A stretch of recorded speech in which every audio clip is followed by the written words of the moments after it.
So am I going to read his thing? Hello, my name's Dick Darnell with Cosmic Triggers.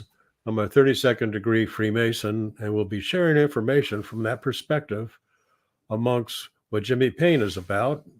Super soldier agent Jimmy Paine, aka Dallas, was in the secret space program from 1959 to 96. During this time, he was a shuttlecraft pilot for the Tall White Warriors at Area 51 and participated in time travel missions with the Montauk Boys at Camp Hero. He also recalls working for the Wayland Corporation, where he encountered a xenomorph at LV 426, which the movie Aliens were based off of. He was stationed on Mars, Titan, and the Moon. On Mars, he has seen the broken statue of a giant face of a humanoid on a mission in 1974, way back then, along with Duncan Cameron. What is this? He remembers seeing Tommy knockers in a cave on Mars, which are muscular type of tall grays. On the moon of Titan, he was stationed at a massive underground base. He was tasked with fighting a monster they called IT. IT, was looked like the Junior Montauk monster, a type of Bigfoot monster that would gain strength by attacking it. He was also on a secret mission from Vandenberg Air Force, the lunar Apollo 20 mission, with William Rutledge, where they discovered an Oriental-looking humanoid named E.B. Mona Lisa. Jimmy claims the Apollo 20 footage on YouTube is real. We also have James Rink from Super Soldier Talks. He is an experiencer of the secret space program. Today, Jimmy will be giving an update on his alien politics and the economic expression that might be involved with a soft recession economically in this country, let alone the world. Hi, Jimmy. Here we go. As you were saying about this picture on the Eldridge, tell me about that. You know, Al Balick was a very close friend of mine, and for that matter, Duncan, but more so Al for 25 years. But of course, they were on the ship. But go ahead. This is the Eldridge. Yes, Go ahead. this is one of the tests I was involved with, and right when we cut the radar on, we would see like a little dark hole opening up. It's like you're looking at an eclipse of the sun. That's the best way I can describe it. And then it's like we're being pulled into it,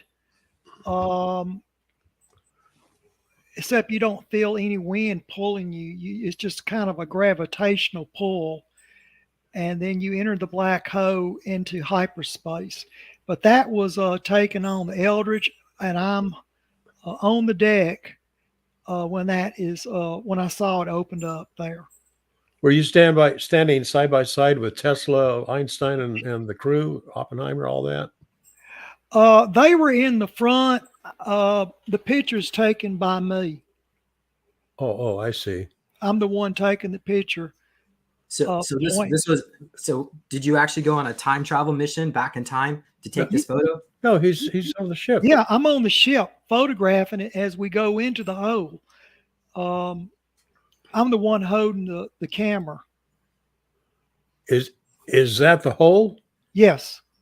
Oh, okay. Now when you get closer, it gets bigger, and then you go into it. We're just now powering up the generators. Uh-huh. So now wait a minute. They weren't on the Eldridge. That's the ship. That's disappeared. Yes. They were on the shoreline. So is this shoreline? That looks like a ship. Are they shoreline or what is it? That's the ship out from the shoreline. When we cut it on, you can see the ship from the shore.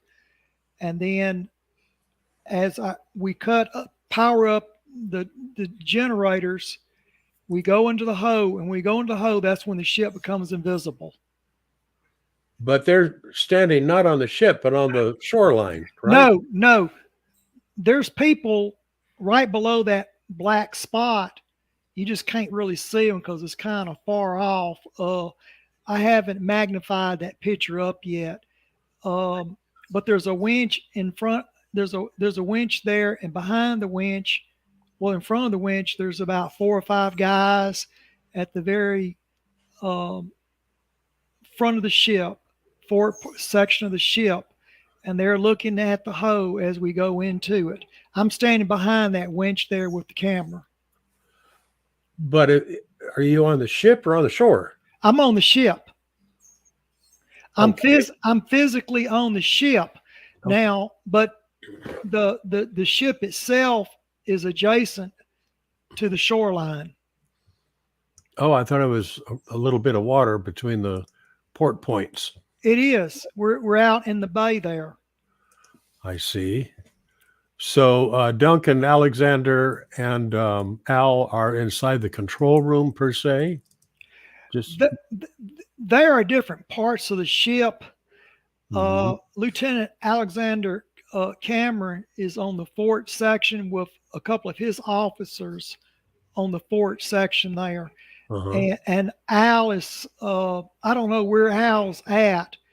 What I'm doing, I'm just aiming the camera, catching I'm documenting it as we're entering the hole. Now once we enter the hole, there's no more sky. We're just flying. We're hyper traveling through space at that point, through time and space. Mm-hmm. Is there a perception of location in space of that? No. You're entering the torus. A torus is like think of a torus as like a donut, okay? Yes. And you may start off on the front of the donut, and then and you're going around the donut, and you go over the top of the donut, and you go into the hole of the donut. Okay, once you go into the hole of the donut, you're invisible. It's called a torus. Mm-hmm. Okay. Wow. Mm-hmm. I see. But to further clarify, so you're on the, Tesla and the boys, they were on the shore, not on the ship, because the ship is what was going invisible. Yes, right? Tesla's on shore. Uh-huh. He never got on the ship. These are just all Navy personnel, well, Coast Guard personnel on the ship. Oh, that's interesting. They're all Coast Guard. The ship was tested by the Coast Guard before it was turned over to the Navy. That's where the confusion comes in at. The Navy had not taken officially taken the ship over. It right now it's on a sea trial. It's being tested by the Coast Guard because the Coast Guard patrols the shoreline. Once the Coast Guard tests the ship, it passes its sea trial test, then it's turned over to the Navy. I see. And I understand the choice of the Eldridge was in part because it was the smallest of the, I guess, frigates or what have you. I couldn't tell you that. All I can tell you is that they hadn't even put the armament on it yet, because we were able to put the generators on the forward section of the ship. It's still in its sea trial shakedown. Mm-hmm. I see.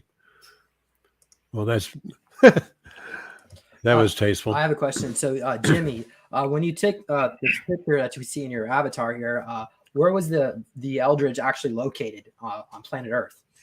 It's in the Philadelphia Bay. So, but it did actually teleport to off of Long Island, or was in? Yeah, that's what I want to know. It went into the torus.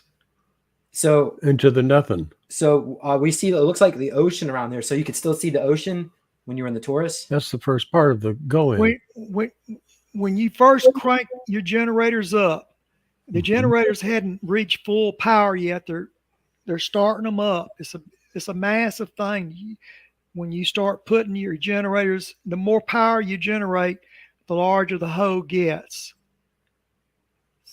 Yes. Then once you enter the hole, you become invisible. No one can see you because you've entered hyperspace. You're time traveling at that point. Okay. Let me ask you this. It strikes to mind. We now have these suits that could be like a blanket that could be wrapped around military wise and makes one invisible out there in a infantry setting. What those suits are about, I don't want to divulge anything that the enemy can take on for research, but is some of the physics in design of parallel to the physics of design with the character of invisibility, sort of holographic question thought I'm doing here, I guess, of a sense. Does that strike any understanding there, or is it just totally different, this subject? It's kind of going in a different direction. It hadn't been. I'm just what I'm doing on that ship is just really tied me down. Me and James did a show a few weeks back concerning shapeshifters. How vampires can blend in with the environment. They're kind of like a lizard changing colors. Uh-huh. So some shapeshifters can blend in with bushes and shrubs. I'm more familiar with that than I am the new holographic equipment. But yes, I've been around the equipment. I'm just not technically able to explain it to you. Well, you are retired out. Yeah, I am. I'm just saying Yo, is that I don't know how to explain it technically to you is what I'm Mm-hmm. trying to say. Mm-hmm. But yeah, I've seen I'm more familiar with the pack that you wear over. It's like a harness. You Mm-hmm. put it over your shoulders and you flip a switch and you become invisible with that. I'm more familiar with that. I'm not familiar with the blanket deal, but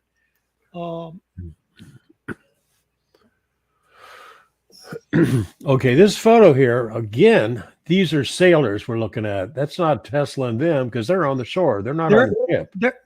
you're correct. Tesla's on the shore. Uh-huh. What you're looking at, the winch is kind of in the way, but there's about 4 or 5 people on the other side of that winch. Those are Coast Guardsmen. Those are Coast Guardsmen up there. I see. Okay. One of them's Lieutenant Alexander Cameron. Yes. Yes, I see. Was Valiant Thor on that ship? James, I don't recall. Like I said, we've done it so many times. That's not the first time that I've seen that or been through it. Mm-hmm. I've been through it a number of times.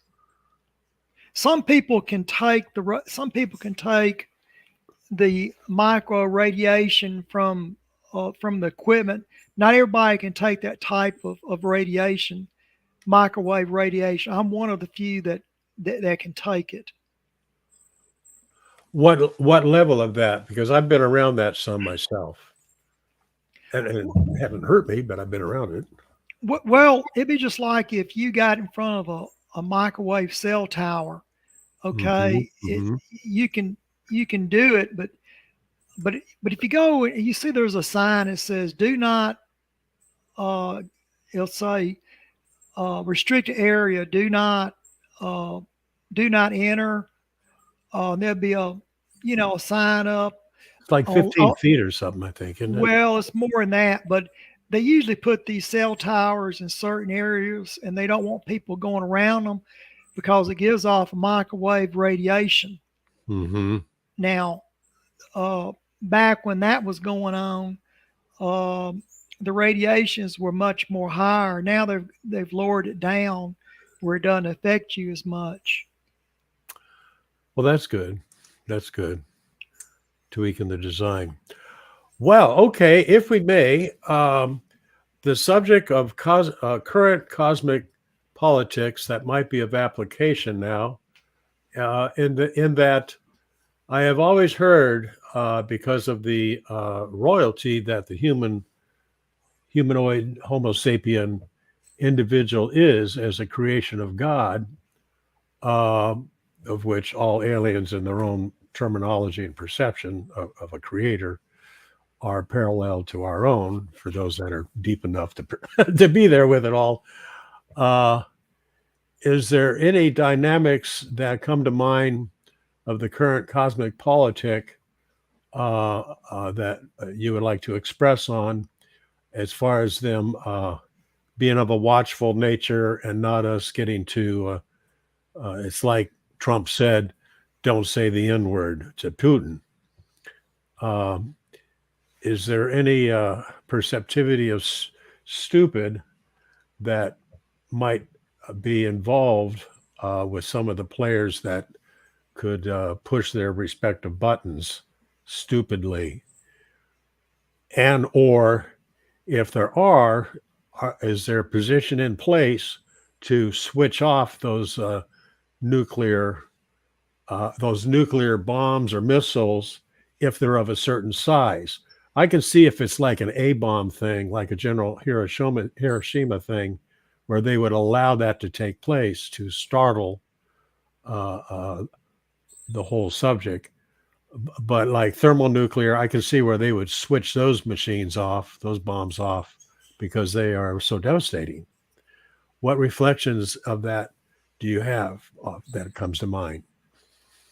Well, first of all, um, the top side of Earth, the sun. Now, most aliens prefer twilight. Um, that's why you see a lot of them in these caves and such, or you see a lot of UFO activity at nighttime. They can come out during daytime, but they prefer to have a clouded sky. So right now, Earth, as you know it, the chemtrails are blanketing the Earth to cut the sun down. So we're being terraformed right now, but it's going to take many decades to do that. Now, as far as what we do on the surface of the planet, um, they still have use for us because we're building deep underground military bases.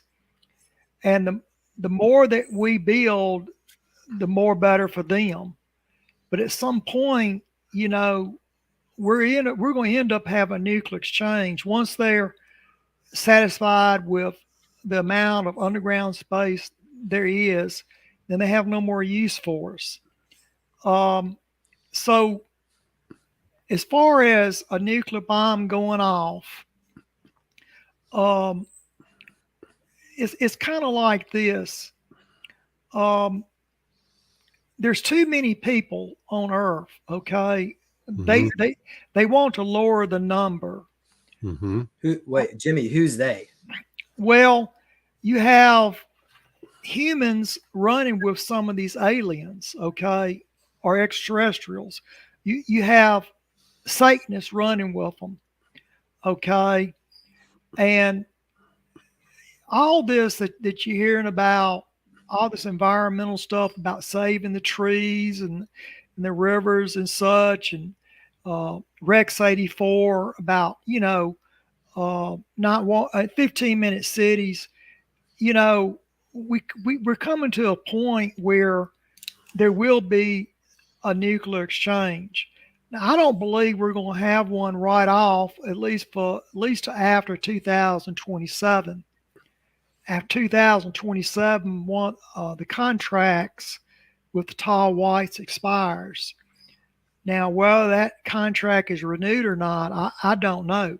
And that contract is of what now? The contract with the tall whites expires in 2027. And that's of what? This is not the Nordics, but the tall whites, correct? Well, you can say Nordics. I mean, people call them Nordics. Some call them Pleiades, some people call them tall whites. Mm-hmm. But their contract with the government expires in 2027. Now, what's going to be negotiated after that, I don't know. Okay, so right now, I can't really see a nuclear exchange going on. I don't either. But now, after that, we may very well be on our own. Then again, we may negotiate a treaty with the little grays. We've had treaties with little grays before, but the little grays have a habit of breaking their treaties. Okay, Mm-hmm. Tall whites are they pretty much honor their treaties. So,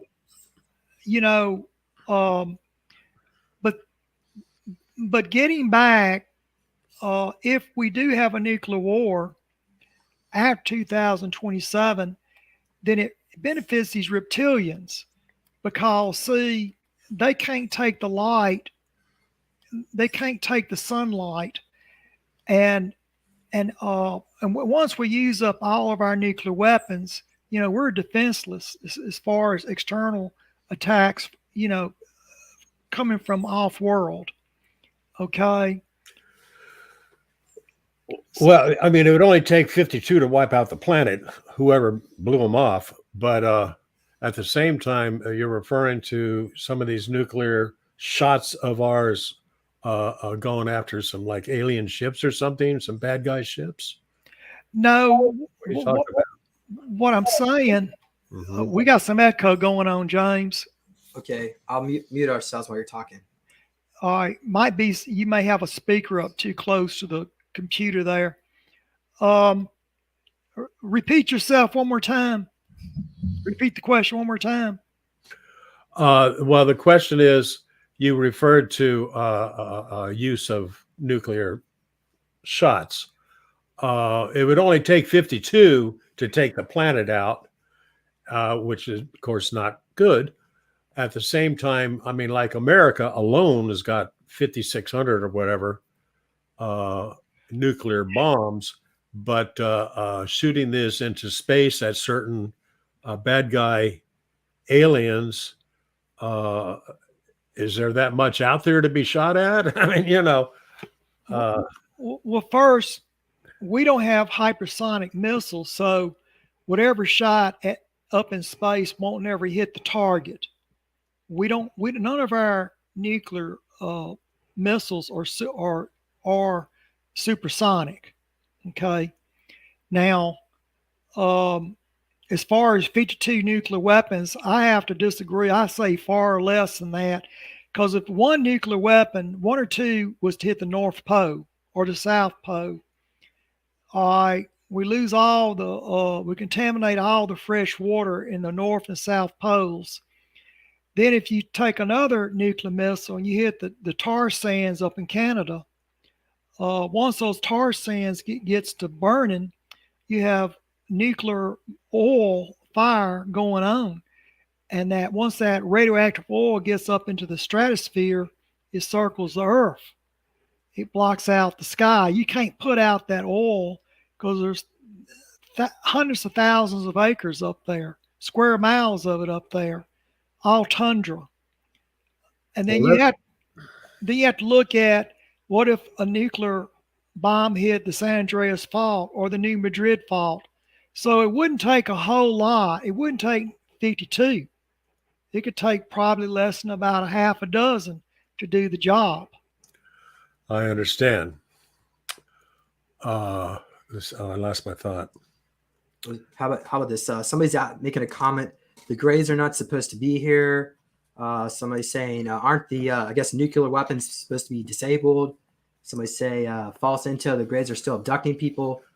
What do you think about any of that, Jimmy? Well, we're echoing again. Well, they're going to try to help as much as they can. Okay, just because you have a treaty with the Greys don't mean the Greys are superior in firepower to these reptilians. Okay, And not all reptilians are bad. I'm saying there's just certain certain breeds of them are bad. Okay. I estimate there's 200 here on Earth, and there's around about 1,800 on Mars. Now that was my last intelligence briefing on these reptilians. And we're like a food source for them. So why would they want to kill us off immediately? We're just nothing but cattle to them. But on the other hand, they want to thin the herd out. You see what I'm saying? So when these governments get to arguing amongst themselves, like what's going on right now in the Middle East, a lot of these people in power are Satanists. Okay, they're running with certain packs of reptilians that could care less. So even though we have treaties with these different entities out of Area 51, they carry just so much weight, and that's it. Jimmy, I want to show something. This is according to Renetta Jones. She was one of the women that were targeted by Peter Nygaard, but she went into a hotel room with his wife was on a bed laughing all crazy and said that he's in the shower bathroom and wants to talk to you. And she goes into the bathroom and he's shapeshifted into a T-Rex, and he's like trying to put her into a trance, but she broke the trance and she got out of there because I think he was trying to eat her, according to Renetta Jones.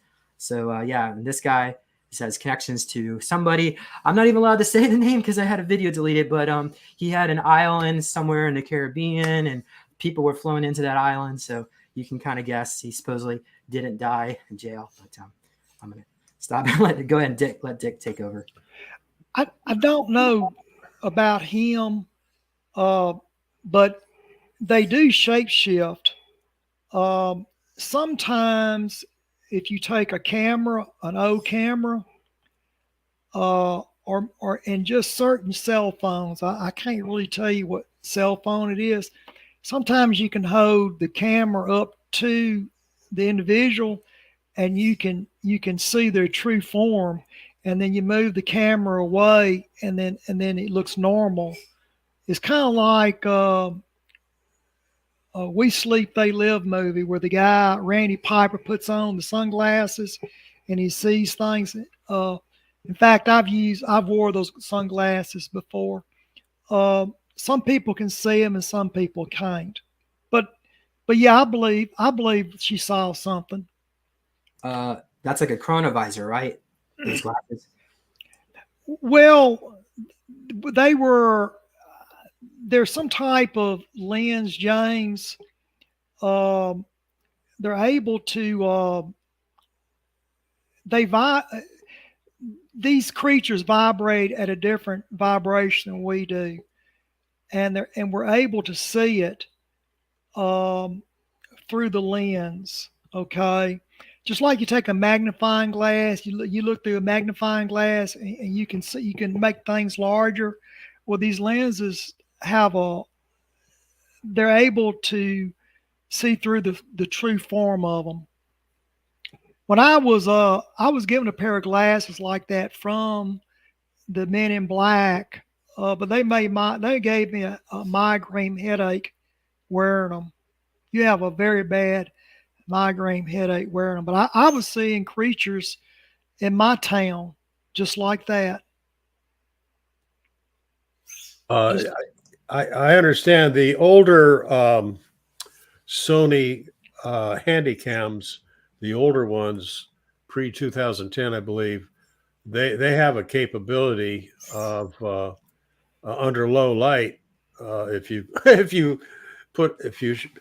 aim them on a female or whatever, it takes her clothes off. But I understand there is also a type lens that might be of application to the sunglasses, wherein this goes back to the early 60s, where the lens, they had like vertical sheets to them. They're kind of a brown lens, and they would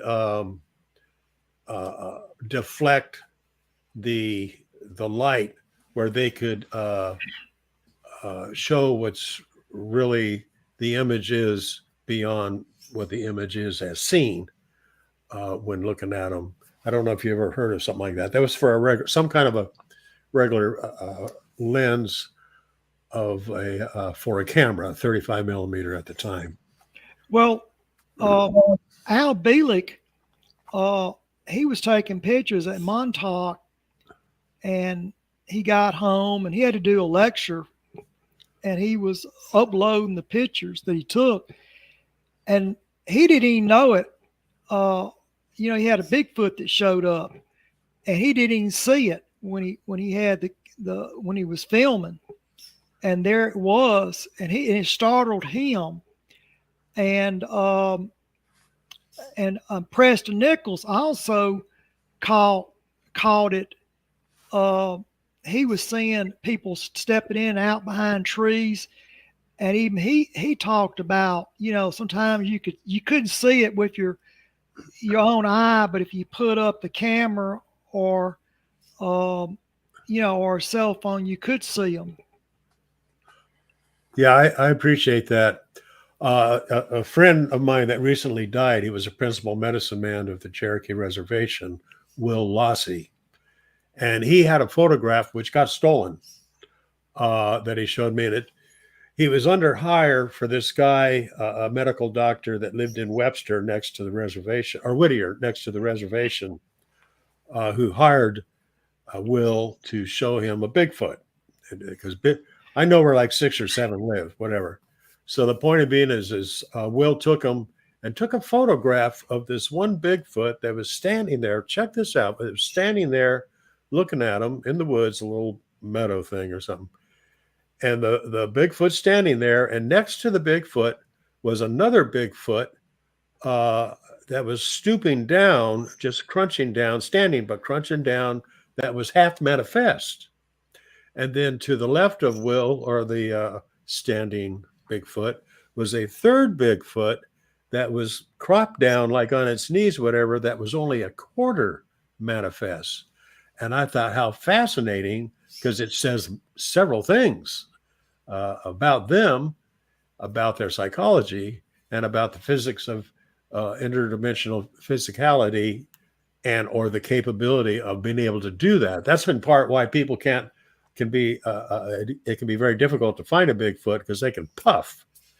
The only time you can shoot one and drop one dead is if they're of a full manifest, because there are some that got, more so in the 30s, they got shot by hillbillies in that area of North Carolina, where I live, that did do that. So a lot of things are said with that photograph that Will had. But that photograph, when he died 2-3 years ago now in May, and I think it was four years ago in May that we had an 8-degree Earth shift, something like that, around May 17. But anyway, I draw those points with you. Now, let me ask you this, if I may, shuck a shift here a little bit. In Freemasonry, some people, whatever, have a hard-on about Freemasonry. They say it's Luciferian. Well, of a sense, they're totally correct insofar as to always understand that Lucifer, before he became a bad boy, was a good boy. And what was involved with philosophies of good boy, of right ways, of right ways in regards to relationship with God the Father, were what was happening. It's because of ego and vanity and pride, which there's sort of a swim there of the three, that Lucifer went bad, and to a measure of time, lack of other words, that it locked in, and he became a piece of ass, or a piece of shit, and is still alive because of archangelic comprisement in physics. So what I'm saying here with it all is a lot of what he was about before he became a bad boy is what's involved with answers to questions of man's involvement. In other words, a lot of what's involved with Christos, Christ consciousness. So I ask you, with heightened expression of those sublime divine truisms in relationship, perception, and relationship association with our Father, Mother, however you want to go, Bob Dobbs, whatever, is answers to questions about the evolvement of the human spirit and soul. So philosophy is of answer. Now, as we know, sound is or the first physic is vibration, and then you have sound. So with sound and vibration and truisms, philosophy coming about in rebirth, self-realization, what have you, would this affect those? Would this affect, to your perception, those aliens out there that are of a frivolous way, let's say, to where it would lead to temperance of their ways and their intention of malintent, like with a large count of reptilians? Would this damper them down, because Father God is the number one rule of matters, and if they realize the finite nature of their philosophies, would lend direction of the infinite points in philosophy of what's right and not wrong, with temperance, as I like to term it, perpetual harmonic balance,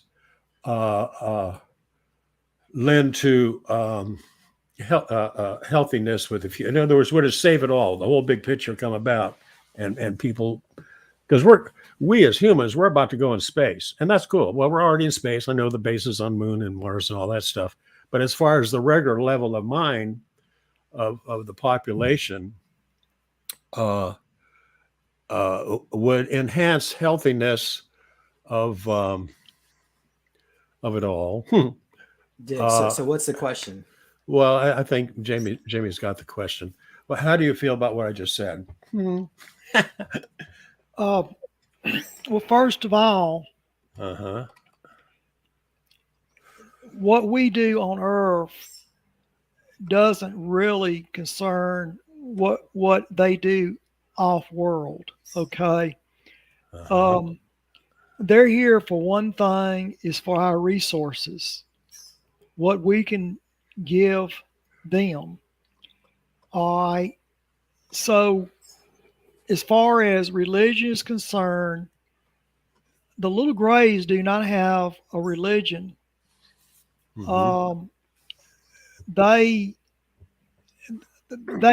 are grown. They don't even have sex organs. Okay. They're grown. They're just grown. And when they die, their spirit goes into another body, another avatar. Okay. Now, would you call them an avatar? Avatar is a sublime divine. What are you talking about on that? What I'm trying to say is, their biological body, when it dies, their spirit goes into another body. Okay. It's kind of like reincarnation. All right. When you talk about God, the closest that I've been able to find out about that, if you watch the movie Prometheus, when we go LV 226 and we, enter the spacecraft and we find a alien there. I was with Elizabeth Shaw. That is her real name, Elizabeth Shaw. The DNA that we got off of the head of the extraterrestrial is the closest thing that we found to a DNA match. So we haven't really found our creator. We found one that was infected. Okay, we don't have Infected or affected? infected with the reptilian. Okay, we don't have it. We know that it's the closest yet that we found, and it was me who killed the alien when I got the starfish, opened the door up and attacked the alien. It wasn't Elizabeth. It was me fighting that alien. Okay, Was he tough, or how'd it go? he's very tough, Uh-huh. but he's infected. He's not. His DNA has been altered. That's the closest that we know of our Creator. And Elizabeth Shaw flew off into the future when she dropped me back off at Earth. Mhm. Okay, so I know as far as our Creator, that's the closest we're going to get to it for now. As far as what we believe and what the little grays think of us, or what the reptilians, or for that matter, the Nordics or tall whites, whatever, they don't care. Whatever we believe, they don't care. Okay. Um, if you ask the reptilian, well, what is Guy? Well, it's another reptilian life form. If you asked a little gray, well, it's a little gray life form. God is in your is much is your creator will look like you, is what I'm trying to say. Okay. But no, whatever we do here on Earth is not going to make a difference out in space, because when we leave Earth, it's what we can do, how we interact with these extraterrestrials. Now you have to remember, we carry diseases. If I coughed on a tall white, I could give him um, chicken pox or smallpox, or a common cold could kill him, just like it killed the American Indians. So um, as far as we're all going to get in a spaceship and we're all going to be good friends, no, because we carry sicknesses, common codes could kill. Then again, would you want a little gray that was sick around you? You have no immunity if you got around a sick little gray. Now, Maybe. yeah. Now, as far as the Masons are concerned, I think what hurts the Masons, and this is just my thought, is that Masons build a lot of secret stuff. And with all the underground bases going on, all the secret rooms in these castles and everything around the world, people kind of look at Masons as being, going along with that crowd. And I'm sure there are some good Masons in there. But there's also, with any group, there you're going to have people that believe in the Almighty, and you're going to have people that are atheists. I'm sure there's some atheists out there that are Masons, and I'm sure there's some Christians that are Masons. So it goes down to the individual. You have to unmute it to talk. Go ahead. Unmute it. Yeah, go ahead. You're not going to find an atheist with a Freemason. Well, let me say this. I'm not trying to say that they're atheists, Masons. All I'm trying to say is that it's what other people think, not what I think. It's just because they're building things like these secret underground bases. Okay, that's the perception. All right. Do you remember when the Georgia Guidestones got blew up?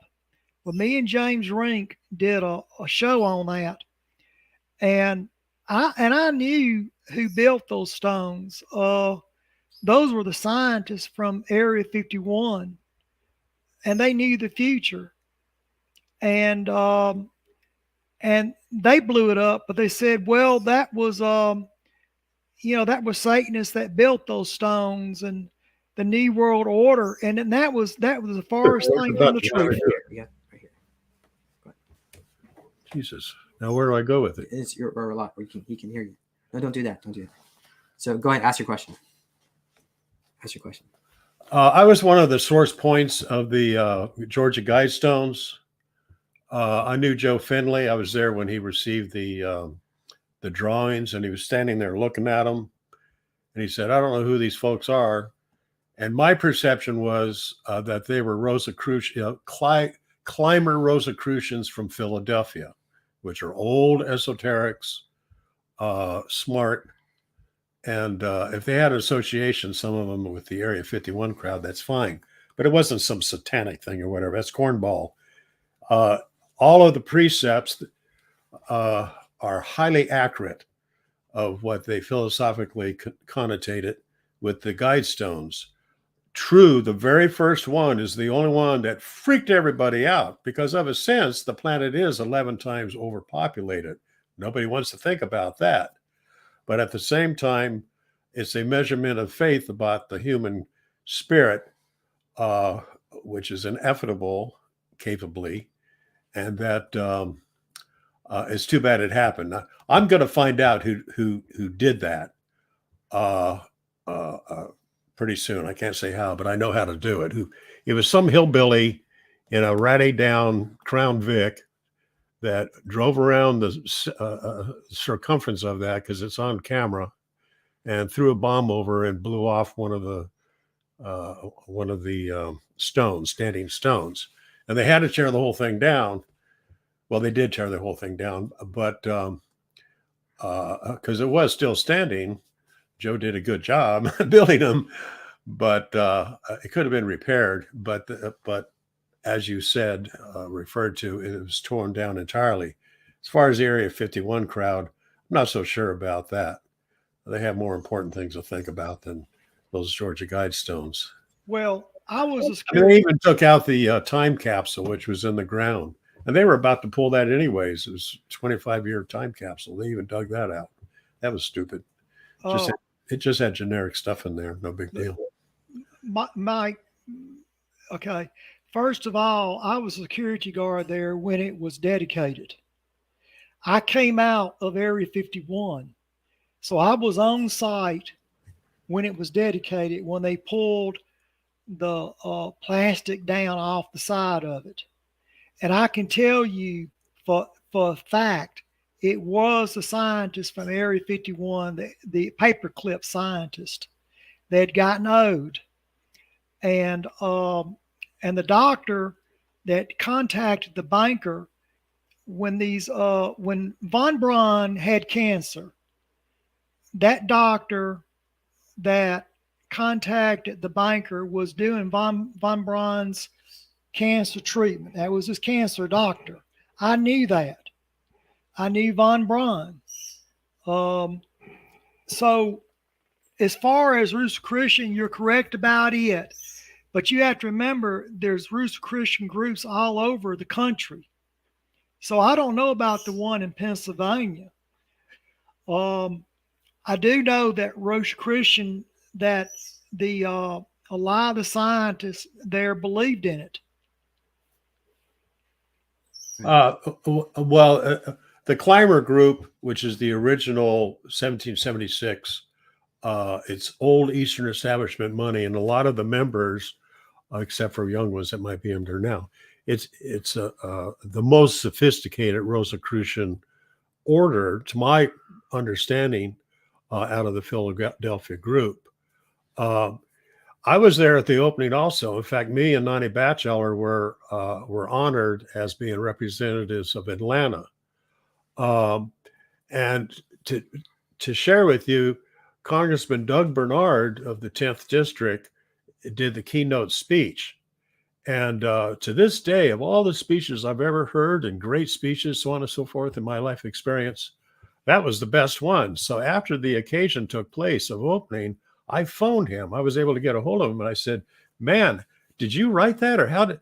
He said, "That was an incredible speech, and everything that you talked about, nice things, so on and so forth." He said, "Man, it just came to me. I just channeled it through, or he didn't quite say it like that, but he says, I just took it as it came to me, a expression of possibility and hope and stuff like that. It was such a wonderful thing. And, but I asked you, because you might know. So afterwards of that phone call and my talking with him, I tried to find a copy of the video. Is there anybody that videoed that grand opening and unveiling of the Georgia Guidestones, which was a very lovely, healthy experience?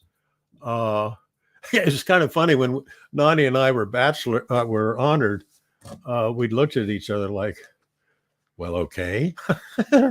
She was a local. She was the number 2 psychic of the Atlanta area, which had a lot of psychics, and of course, the number 1 was Paul Neary, who formed the Foundation of Truth, and he was heavy duty. He was a protege of Arthur Ford out of Virginia Beach, very heavy duty.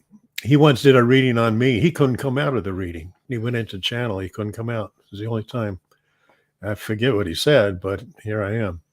So I'm asking you I'm trying to find a copy. I'm sure somebody did a video because there was a couple cameras there that were recording all this, and trying to find a copy of that opening ceremony, because it's going to have Doug's speech on there, which was so wonderful and healthy and enlightening and so on.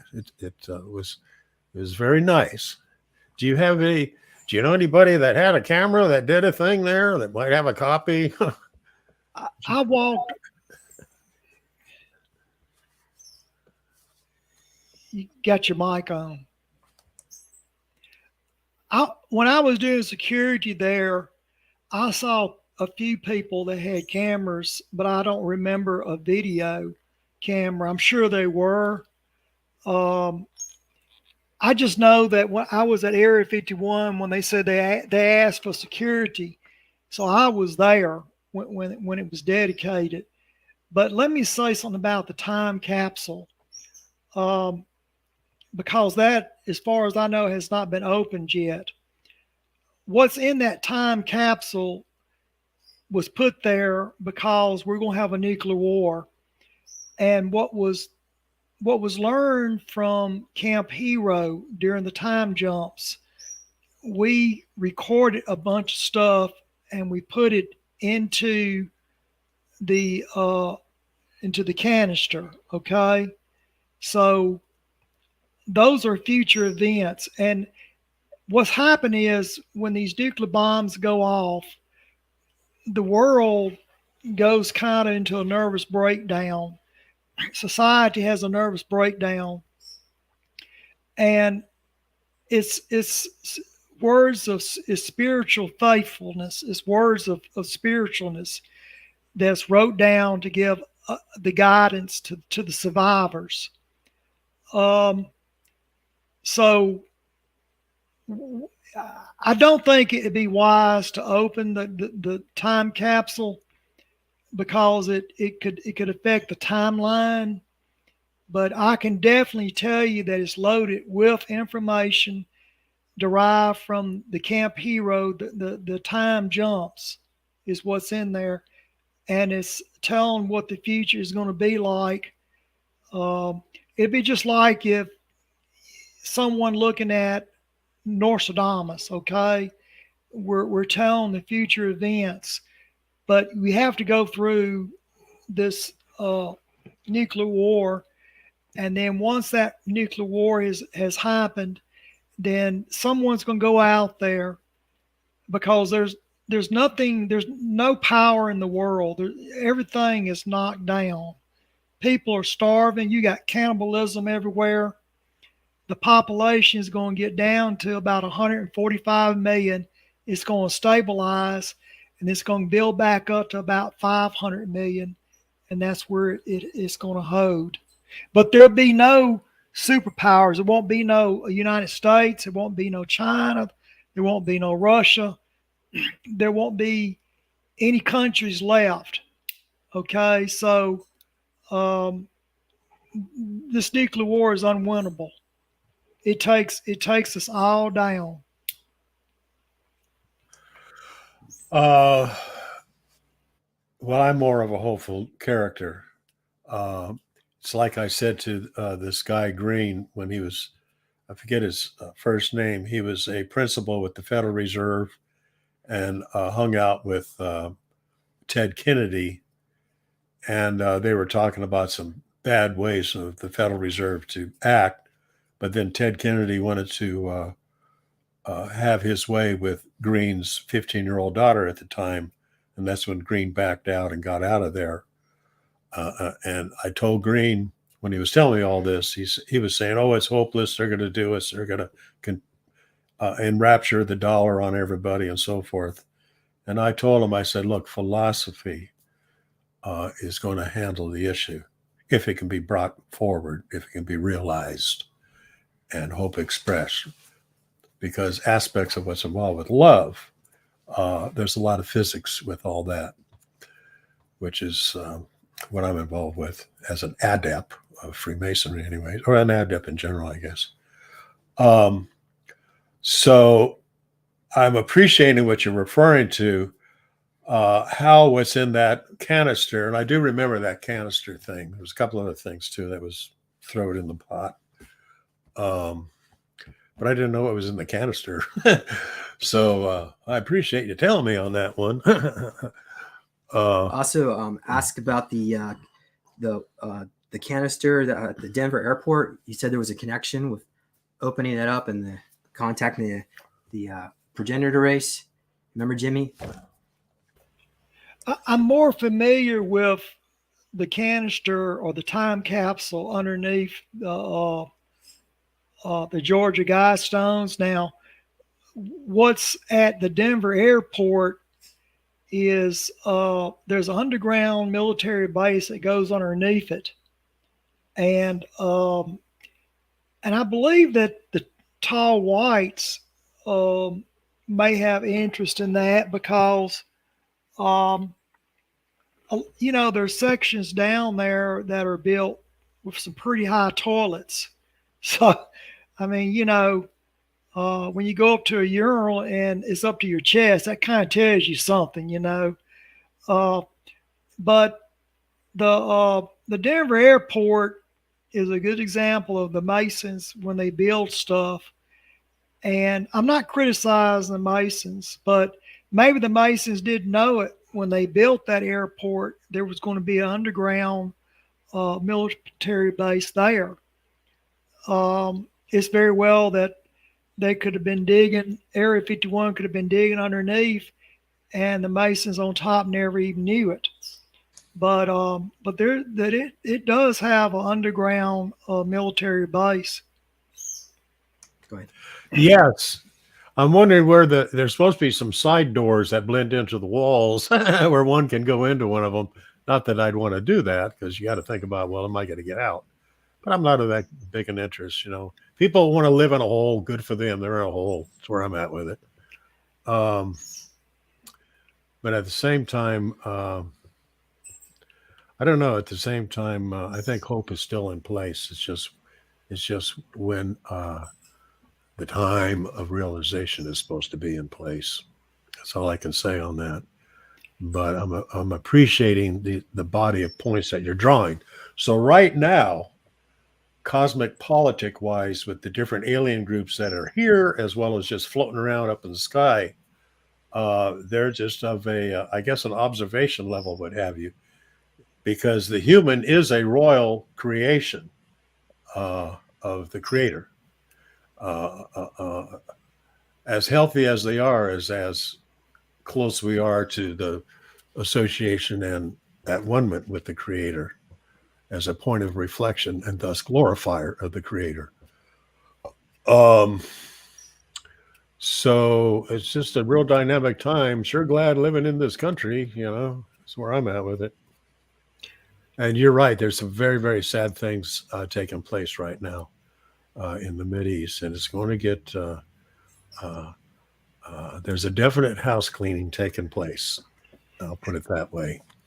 Have you noticed that the United Nations, we're watching a genocide unfold in front of us, And the whole reason the United Nations was created was because of an alleged genocide.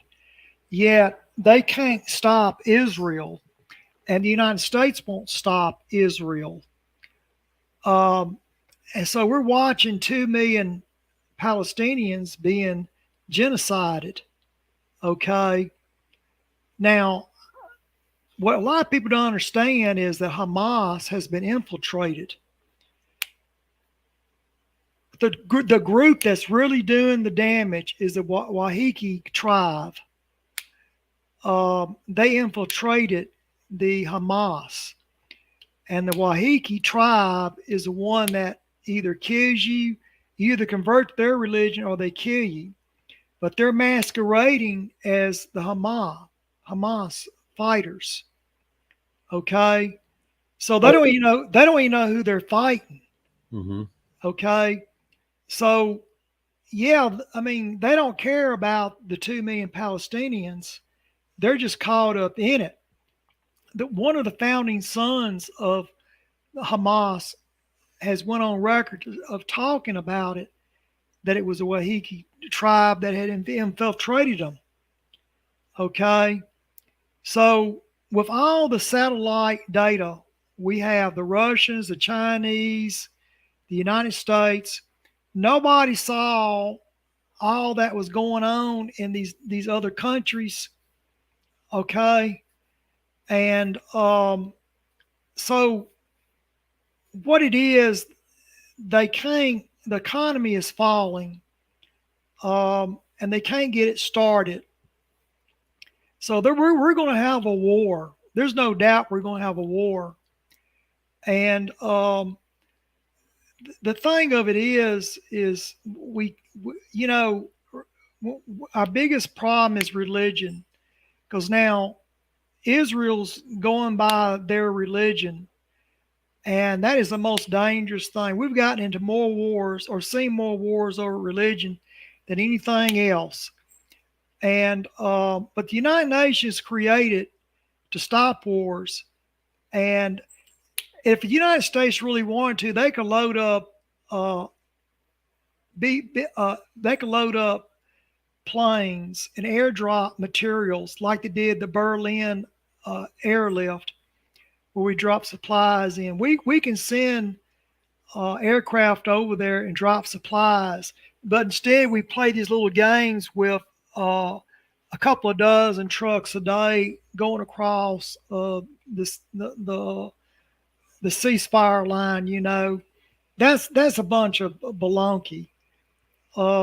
We can have a whole army anywhere in the world in 24 hours, and we can't drop them any mere meals across from the sky.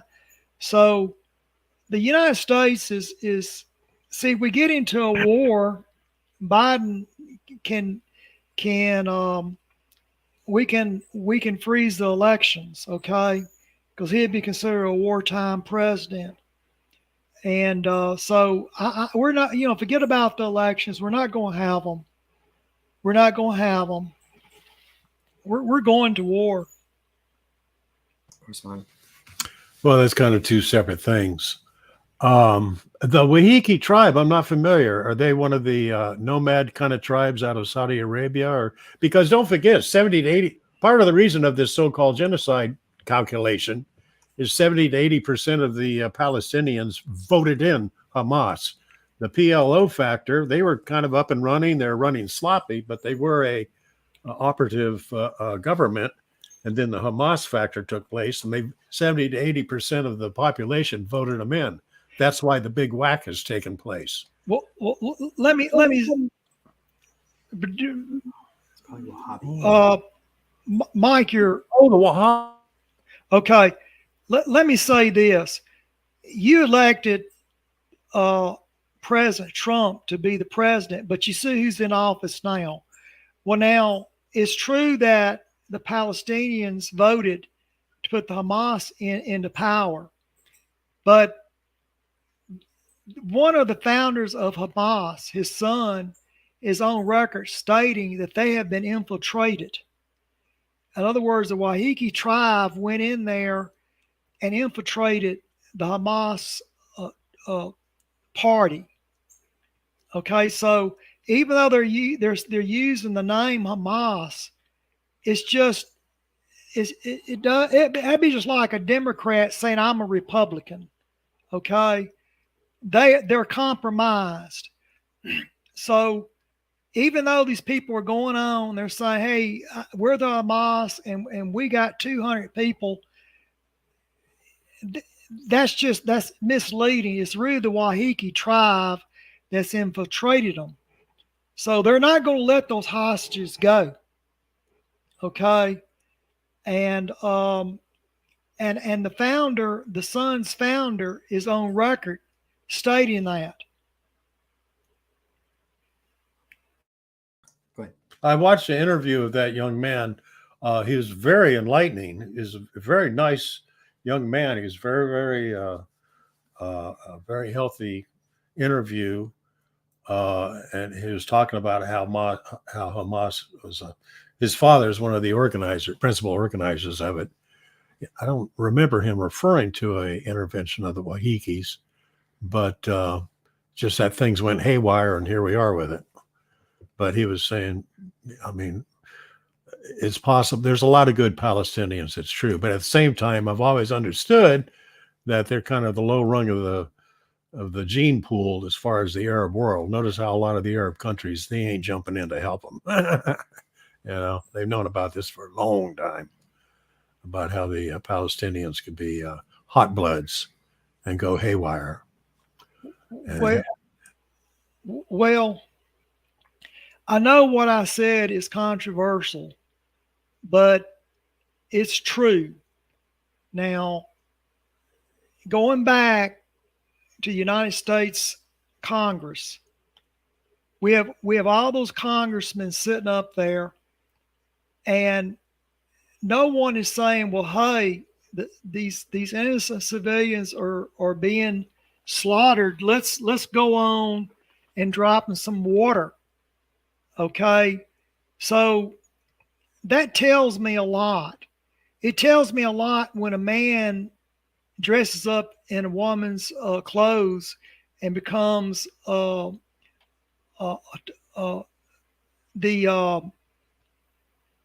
Surgeon General, okay? And then you say, well, it's okay to change your sex. The Israeli government has lobbied so heavily and put so much money into this effort that they're affecting the outcome here in the United States. We should never have let that happen. So what I'm saying is this George Washington stated that, we had an isolation policy, that we should not get entangled in foreign wars. And we've got armies in every country all over the world. We have over 800 bases. And we need to send our troops back home. We need to put them on the border to protect the United States' interest. We need to leave these countries alone. So, Jimmy, I can explain a little bit about that. Hold on. There was a treaty that took place. I think it was out of the Bretton Woods Agreement. So essentially, what happened is the United States dollar was considered the international reserve currency. So the CIA was in charge of protecting different tranches of funds all over the world that was utilized as a backing and all that. So once the CIA got involved, it quickly corruption came into play. But now when Nixon took us off the silver standard, we've been we're on the oil standard, but that can all change soon.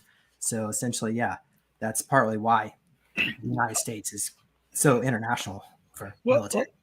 Well, let me say this, James.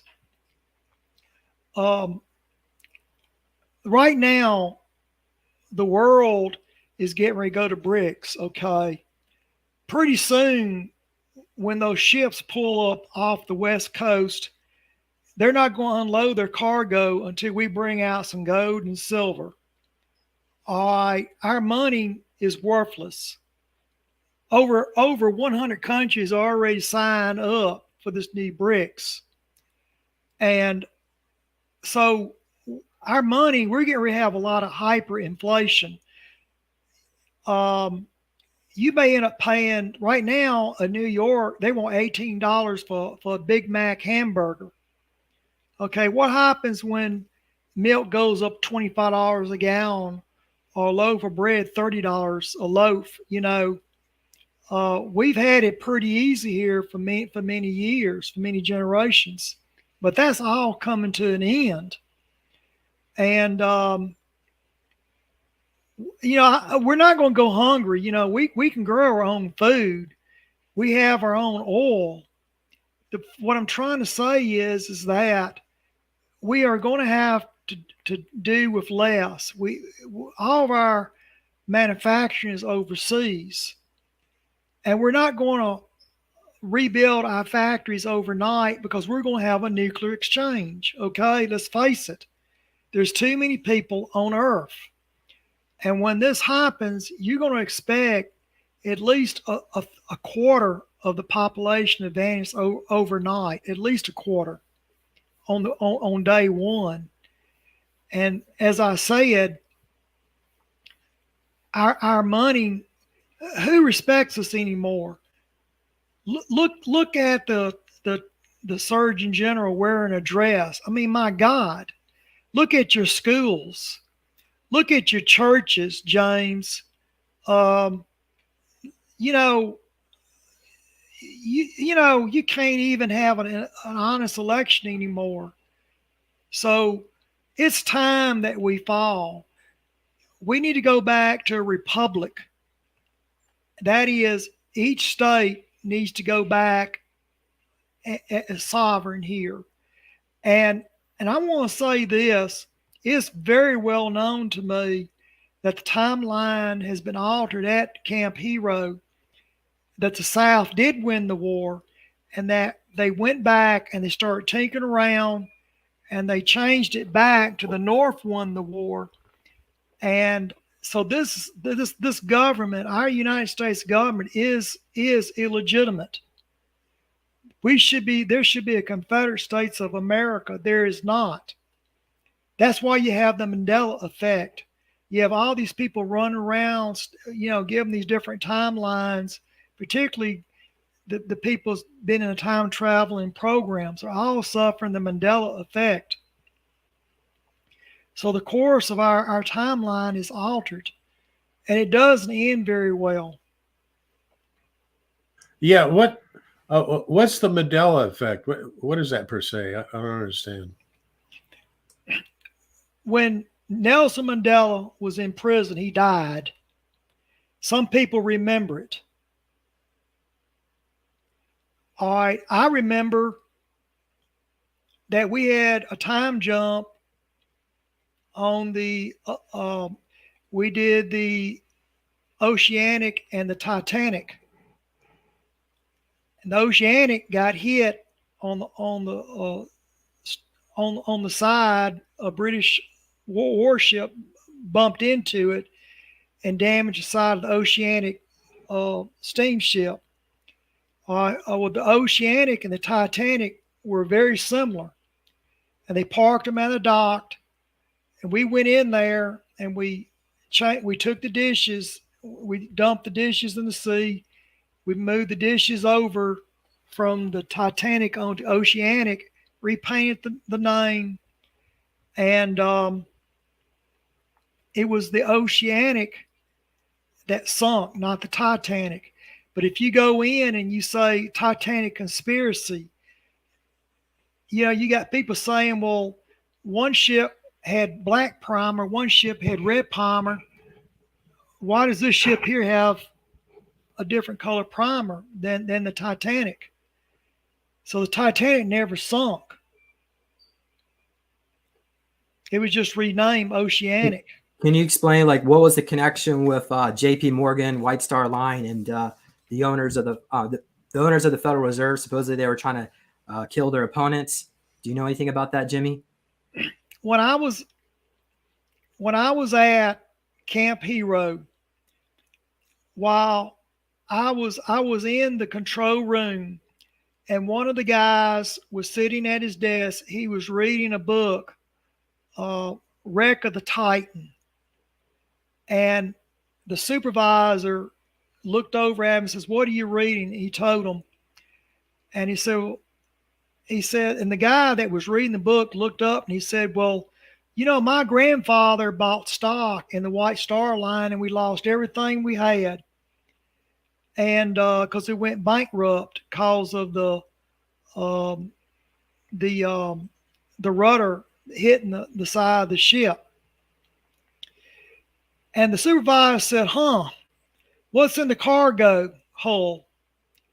And he says, "I don't know, but I'll get back to you." And so about 2, 3 weeks later, they're back in the room. He hands them a list of what's in the cargo room. And anyway, it turned out that there was a bunch of money in the safe. See, back then, people traveled with gold and silver. Okay. So the Titanic had a huge safe, might have been about 10 foot tall, 20 foot wide. They had one of them in the purser's office there. So they said, "Huh, this thing's got, you know, a blue ruby on it, you know." So the guy said, "Okay, well, The Hope Diamond. the Hope Diamond, the Hope Diamond." So I said, "Huh, you know, we're running low on funds here. Yeah, let's do a time jump and let's raid. Let's, you know, steal the money out of the safe before it sinks." So what they did was they waited till the Olympic had been damaged and to go in for repair, and then they parked the Titanic beside it. They made the repairs, and they changed the dishes around, and they went back out to sea. And we were supposed to get the California, just put them on standby. Well, when we did the time jump, that's when some of the girls from Brookhaven did. That's the first time that I knew that they did a time jump. They went into the ballroom. When we jumped, also we had duffel bags with torches in them, and we rode a torch into the purser's office. We cut open the door of the safe, and we got like just duffel bags full of money and cash and jewelry. And it took us nearly 2 hours to empty the safe that had that much money in it. Okay.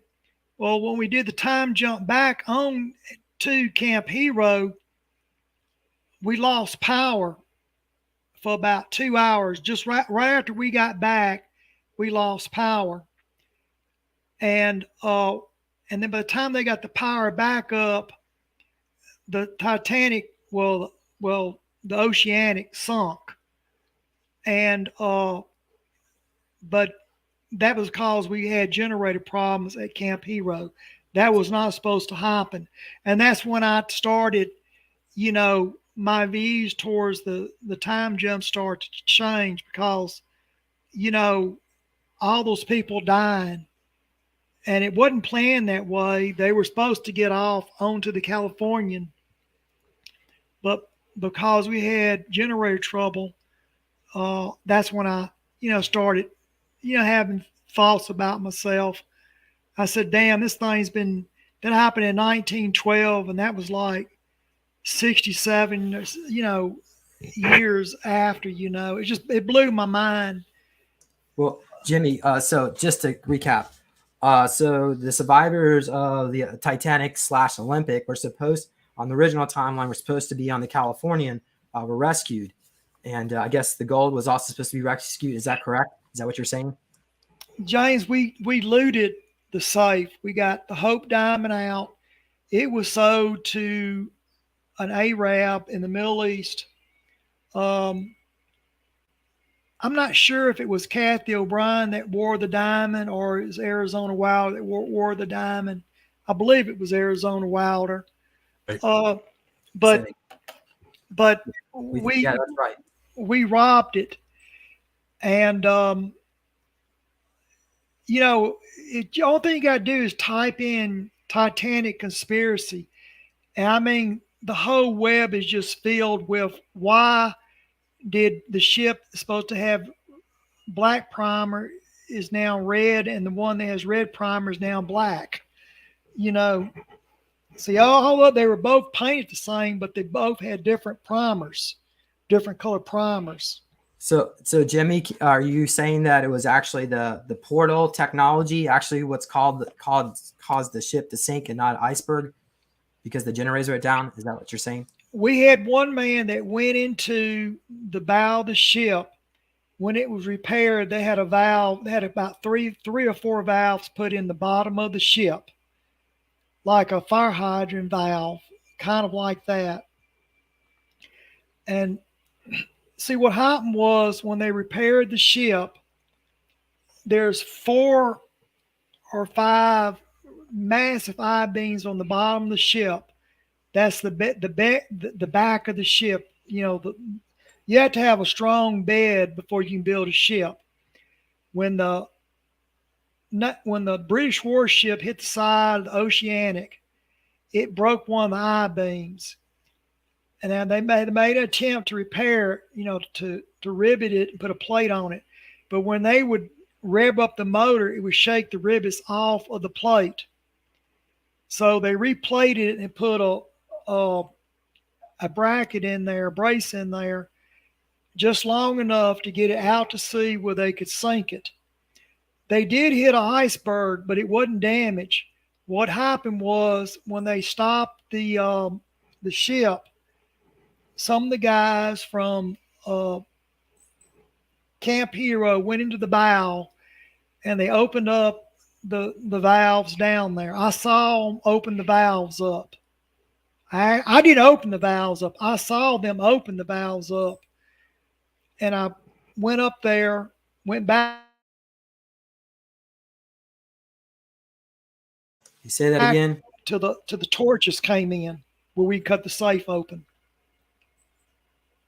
Oh, wow. Let me show you something here. This is mainstream news. I guess you can tell how much we can trust that from the Associated Press. Says here, the claims that Titanic was secretly switched with a sister ship are unfounded, according to I don't care what that says. No, Associated Press is owned by the Rothschilds. I don't care what that says. It's incorrect. Go just keep typing Titanic conspiracy. Go away from that site. That's Associated Press. That's propaganda to begin with. Okay, so Dick, just go to another website. Just type in Titanic conspiracy. We're with you. We're with you on that just fine. I forget. Why were you on the Titanic? Oh, you're part of the... To rob the safe. Oh, you're such a thief. Well, that's what we did to keep the to keep money coming into the time traveling project. Now, also, there was a ship called the Baldwin that sunk out in front of Camp Hero. Do you remember back in World War II, there was rumors that circulated for many years afterwards about a trainload of gold that the SS hid in a mountain? Yes. Well, the reason Paine was killed, Paine knew where the gold was, so they ended up murdering Paine, and the gold train stayed in that mountain for many decades. Well, they had a destroyer named USS Baldwin, and when it was taken out of service, it sat for a while, but they were going to haul it to the scrap yard to break it up, and they brought it out in front of Camp Hero. Well, they had that gold on that. The gold had been recovered and put on that salvage, on that old warship. And while it was in front of Camp Hero, it started taking water and it sunk. And Al Bielek and everybody, they had to go get some deep diving equipment, and they ended up having a salvage crew that went down and put some pumped air into the ship and raised it back up. And so they had to transfer the goat off and bring it on the shore to Camp Hero. But if you type in USS Baldwin sinking in front of Camp Hero, that might come up. But that is the ship they put the goat on from Poland. France. It was when it was recovered. What? Go. Okay. Say it now. Okay, we got that. One other question, if I may, and then I guess we can wrap it up. There is a bunch of little pyramids, what have you, there around the shore line of Camp Hero or Montauk. What was that about? Is that some old Indian tribe thing, or do you have any understanding of what those little, and where are they? I didn't see any when I was out there. Repeat your question one more time. There apparently was some little pyramids spotted here and there around the perimeter of the tip end of Long Island, Montauk, and I never had an understanding of what they were about. Is that some old Indian tribe thing or Egyptian, or what were they? Where, and are they still there somewhere? I didn't see any. Do you know anything about the pyramids, little pyramids? All right. The best way I can describe this, James, type in Texas Tower number 3. TXAX, Texas Tower number 3. Or Texas Radar Tower number 3. All right. So give me a moment here. Yeah. I was just pulling that up thing about the Baldwin. Yeah. Let's see. Okay, here it goes. All right. Go ahead. Uh-huh. What are we looking at here? Okay. Are you go? Is that go to Waipikia? Go to Waipikia. Okay. Go up to the coordinates. All right. You see that tower right there? Yes. What are we looking at here? Tell us. Those 3 balls. I see 3 balls. 3 balls. All Yeah. right. That is part. That tower sits off from Long Island. It sits off adjacent to Camp Hero. It's no longer there, but it's I remember it. Now go back to the coordinates. Go back to Waipikia to the coordinates.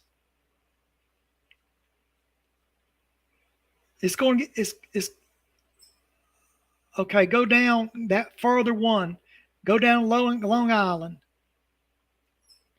Go to set number 3. Set number 3 there. The letter 3. Click on it. Okay, click on that.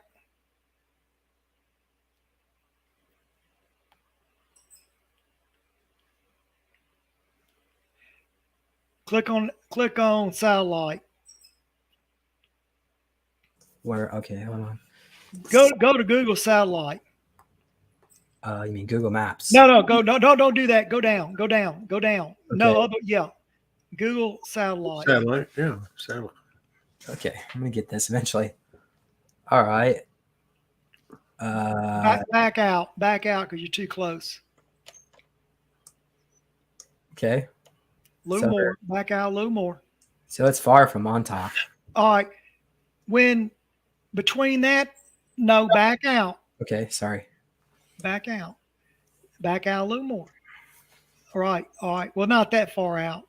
But when the USS Eldridge will go between that radar and Camp Hero's radar, okay? You just draw a straight line. That's part of the Minuteman missile. Now you hear about. You remember when Ted Kennedy, not Ted Kennedy, the one that died was in an airplane crash. Robert Jr. or JFK Jr. Yeah. When they cut those things on, it interferes with the plane's navigation system. So his plane crashed into the to the ocean there and killed him. But I'm getting at going back right at the tip of Long Island there. Go back. Can you blow it up? Get real close to the tip where it touches the land there. A little more. A little more. All right. Now, wait a second. Right. I wish you kept that line up. I wish you kept that line up. Put the line back up.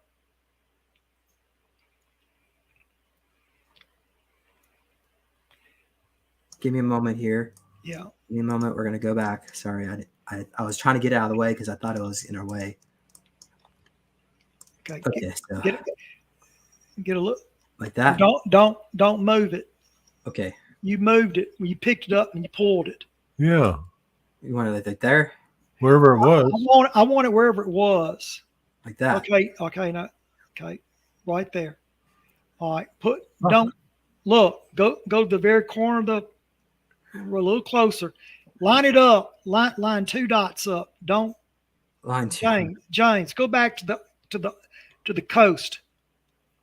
Zoom out. Zoom in.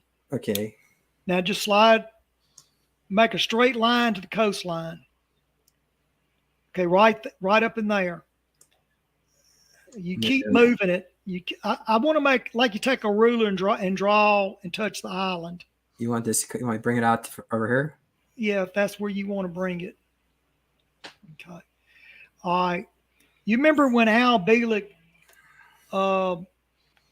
he went on the cliff there, and that might not be exactly where it's at, but you remember when he kept talking that there'll be a hole opening up, and that the submarine could go into the submarine pens.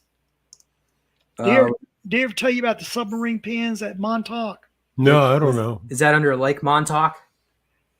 Well, it would open a hole through time there, Mhm. and you can up underneath Camp Hero. There are some underground submarine docks. Were you aware of that? No, never heard of that. I'm surprised that Al never told you about that, but the docks, you can go up underneath Montauk and come up underneath an underground bunker where where the submarine can park. So Okay. Nice. So the submarine can go from the Atlantic side to Long Island side underneath the. I know it can go up underneath the island and it comes up underneath the underground base there. There's a submarine pen. Mhm. Interesting. There's a submarine pen underneath Camp Hero. Oh. I don't want me to change the subject. I want to quickly mention Jimmy. I went into Sean Bond and I and another friend. We went into Lake Montauk, and we were tuning into that monster. And basically, it's some kind of an egregor of just all the fear and sadness of the whole of basically what happened to Camp Hero, and it manifested itself. So we did a little ceremony to help release the negativity. So that. Well, Thank you. I'm glad you did that because it definitely was something there left over. Yeah. But let me say this, getting back to the pyramid thing. There's some shaft that are buried into right where that line goes in. There's 2 metal shafts that are pounded into the ground. You can't see it. It's covered up. And it's like 2 coils, you know what I mean? It's like 2 coils there, but they're underground. Now that might be what you're talking about, these pyramids. People associate that with a form of energy, but it's basically 2 coil electrical coils. Okay. You think that's a pyramid there, Jimmy? On the I bottom? No, it's on land. I don't know, James. It's probably an anomaly, but the when you power up, the generators, it can open up a hole there. So you may be associating that with pyramids, but it's basically two copper coils that are probably about 75 to 100 feet down in the ground, probably deeper than that. Okay. Hold on. Go ahead. So That's it. should we call it today? Yeah. I think Jimmy, we appreciate your time. Very comprehensive. Very comprehensive. Do you feel we had a comprehensive time? I sure do. I think you do. I mean, I think, and I believe that you're very optimistic about the future. That's a good thing.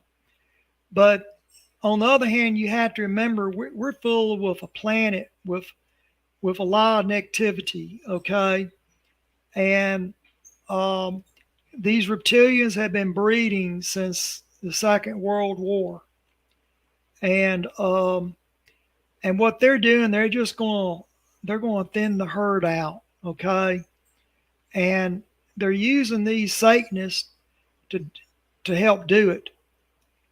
So you have humans that are running with these reptilians, and they want a nuclear war. I mean, they're very self-centered. They're very dangerous. As far as the economy, what good is the money if you have nowhere to spend it? I mean, the money's worthless. It's not going to happen overnight, but when it does happen, it's going to be hyperinflation. It's going to be every man for himself. I would love to go back to camp. Go back to Nellis Air Force Base or Creech Air Force Base and get with these extraterrestrials and have some of these time jumpers arrested, because they're the ones who altered the timeline at Camp Hero, and I hold them responsible for the blood they're about to have on their hands. And I would like for the timeline to be corrected. And there is a cookie on the timeline. We tried to correct it at Camp Hero. We couldn't do it. The only way we can get the cookie taken off the computer, we're going to have some extraterrestrial intervention, and because we're just not ready for time jumping, time travel. I'm sorry to say that to you. We have people that should have used this technology to better humans and society. We're in war. We've been at war ever since James was born. So these loopers, these time jumpers, have sold us out, and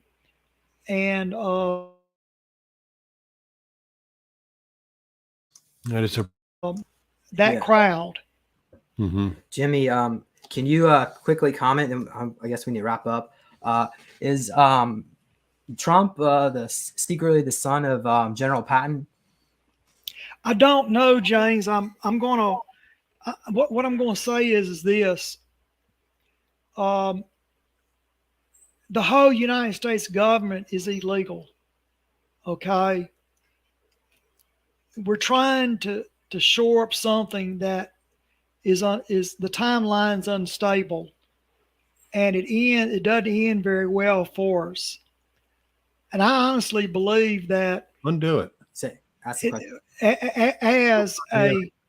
as a intelligence test, maybe these aliens are saying, well, if the Montauk boys can get their act together, maybe we will intervene, But I'm not for going after any politicians. I'm for going after the time loopers that did this, because if you get them, then you can alter it back, and change it back the way it was, and the Mandela effect to occur. And you'll say Biden who, Trump who, you wouldn't even remember. It'd be the Mandela effect, and the country would go back to where it was before the tinkering occurred. Also, I want to mention General Patton was interested in running for president, so that was another reason they took him out. But Hmm. Well, James, it's like this. They tinkered around to they could try to figure out, well, how could they benefit themselves. These time loopers did that, and they all retired rich men. And you know, and I know time travel's possible. So why is all this suffering going on? Like right now, all these Palestinians are being bombed. I mean, wasn't it supposed to stop all the wars and get us more on an enlightenment? And we really want to show these extraterrestrials that we are serious about renewable energy. You know, we can get away from these fossil fuels. We can get away and have 0 point energy. We can teleport from any part of any part of the world we want. But if we have no self-control and we're bombing ourselves, why would they want to take us deep out in space if we can't? If all we do is kill and murder? Some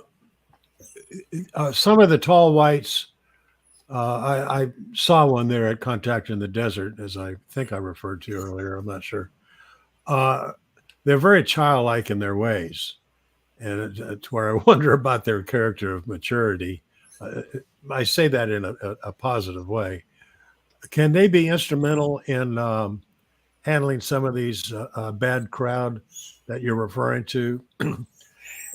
You mentioned the Nellis Air Force Base factor. I think the tall white that was there at Contact was from the Indian Springs area. I might be wrong. But could they be capable of handling the problem with the bad guy aliens that you're talking about? What I would like to use. Are they too innocent? Are they too innocent because they're so damn childlike? It's really cute. Your mic, James. First of all, their IQ. We have no reasonable way that we can measure their IQ, but I would say it's above 1,200, well above 1,200 IQ. Now, when they give their word that they're not going to interfere, you better bet they're going to follow it to the letter. Now, what happened at Camp Hero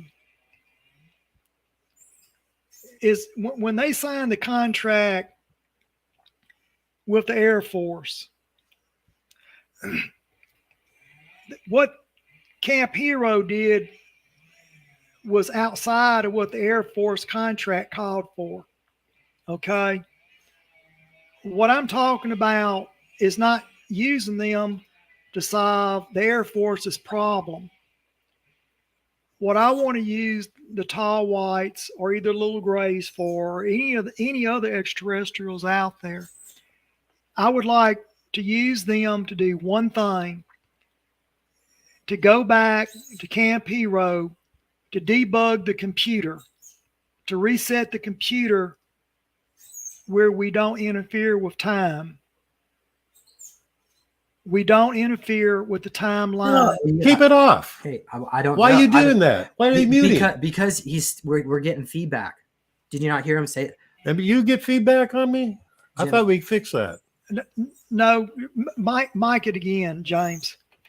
Yeah, we're getting feedback because the software, it used to work right, but back in, I would say around May, there was some kind of software upgrade, and we're always getting feedback all the time. So normally I wear a headset, but it wouldn't really work with two people. So we're going back and forth. So go ahead and ask your question.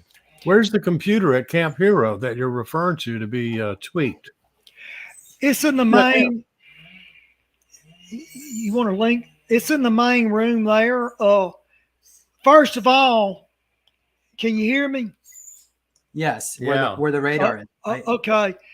what I want to do is go back and arrest. I'm talking about go back onto the floor with handcuffs and a pistol and arrest the officer in charge. Jack Pewitt is in charge of all that. Jack Pewitt needs to be arrested, and Jack Pewitt needs to be transported back to Area 51. And Jack Pewitt and his little, he had a couple of guys down there helping him, and Jack Pewitt needs to stand trial. We're supposed to, and this is how when I work with the tall whites, and I did time jumps out at Nellis Air Force Base. And one of the first things that the tall whites told me was never interfere with the timeline. And that was the best advice I have ever been given. You can go back, you can study it, but you cannot interfere with it. James, if you're walking across the street and a car was coming down the street and I knew it was getting ready to hit you, my instinct would be to grab you and pull you out of the way. But in reality, if I do that, it could alter the timeline. Do you understand? Mm-hmm. Okay. All right. Well, Jimmy, I had that picture of John Alexander because I was asking you, is he Jack Pruitt? I don't know. Is Jack Pewitt? I don't know what he looks like now. If he's still alive, I know he's probably tied in with Church of Scientology. Okay. And But Jack Pewitt was going around doping everybody. They were doping the Montauk boys of LSD, and one of the reasons that I never got molested because I kept a shank on me. Okay, now by the time the Brookhaven boys came around, he pretty much had his way. Okay, but he would have never done that with us because he'd have gotten himself stabbed.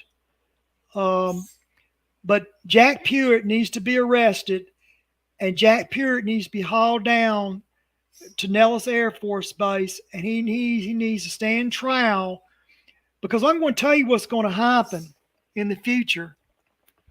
You know, there's a 200 million man Chinese army. You know, the Chinese don't have too many, they have a shortage of females in the country. Mm-hmm. right. So they have 1 million gay Chinese soldiers. Out of the 200 million man army, you have 1 million men are gay. What's going to happen is when they invade the United States, the 199 million are going to hold guns on every soldier in the United States military. They're going to make them pull their breeches down and they're going to rape them. Those 1 million Chinese are going to rape those every soldier, every Army, Air Force, Navy, Marines, Coast Guard, they're all going to get raped to traumatize them. I had a colonel in North Vietnam told me that is what they're going to do. And then they're going to take the women that they want. So if you're married to somebody, they're going to take your wife. If your wife is good looking, they're going to take your wife, and they're going to kill off the old white. They're going to first kill off all the males. Okay, so that's the first thing they're going to do. And the males that they do keep, they're going to cut the nuts off of. Okay, in other words, they're going to be their bitches for the 1 million gay Chinese. Why do you think the United States military is with all this wokeness? They're getting them ready to be raped is what they're getting ready to do. And they want to, thin the herd out. So what's going to happen is the United States and China and Russia are all going to come together. They're going to fight. They're going to be fighting over the food and fighting over the fields and everything. And basically, Earth goes into a nervous breakdown. People turn to cannibalism. Okay, people can't live in the cities no more. So you're asking me, you know, you want to get Trump elected. It's not going to go back that way, my men. It's too far gone. It's too far unstable. What I need the United States military to do is give me access to Area 51 where I can go in there, get the proper people to back me up, do a time jump, go back into Camp Hero, arrest Jack Pruitt and a few others, and haul them back down here where they can face trial. Spell Pewitt. How do you? Yeah, Jack. How do you Pitt. spell Pewitt? The word Pewitt. James, you have to. I'm not sure. You have to look it up. I think it's spelled with 2 T's. What's the rest of it? Well, you have to look it up, but it's right. it's in the books there. Press Nichols talks about it. Al Bielek talked about it, but Pewitt or Pewitt? P-U or P-R? I think it's PR, but I'm not sure. Pruitt. All right, Jack Pruitt. All right. Jack Pruitt needs to be arrested. Can you comment if the actual Jack Pruitt was getting his orders from an AI, a computer was sending him what to do? Do you have any information on that? I know he was answering to Brookhaven Labs. Now, when they found out they could manipulate time, they all started getting their bankers together. They all started trying to line them. In other words, you could do a jump 24 hours in the future, get a newspaper, come back, and have the next day stock forecast. And they would put money in stocks. Okay, so they were playing the stock market.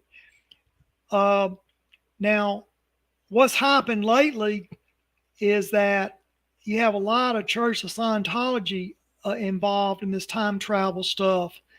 These people they're like a cult. They have no religion, okay? So the thing of it is this. This is the military cannot win this war. We can't get out of this. The country's not going to survive. We've got nothing to lose here except let me go back to Area 51, get soldiers, do a time jump. We'll go back on the floor, Camp Hero, and do the arrest. And then we'll alter the time back, have the cookie taken off of the computer, and let it go up under Area 51 control. Camp Hero was a loose cannon. The Brookhaven Labs, all those people up in that area, they have there are too many cliques up there. It needs to go up under military supervision and get away from these college presidents that were overseeing it. Thank you, Jimmy. I think we've done pretty comprehensively so. Some of what you said towards the end of all this, I'm not in total agreement with, but I perceive or appreciate a considered perception. I'll do that. Well, we're not getting out. James, your mic. Oh, sorry. We're not getting out of this. It's just the time. There's too many time jumps. We've already documented it. If you have to, let Nellis Air Force Base go down to Georgia, where the Georgia Guidestones are at. Let the military dig up the time capsule. The evidence is in the time capsule, and let them view it. And if what they see was in the time capsule, if they agree with it, let them make the arrest of Jack Pruitt. So what I'm saying is the time capsule is the evidence against Jack Pruitt and the rest of them.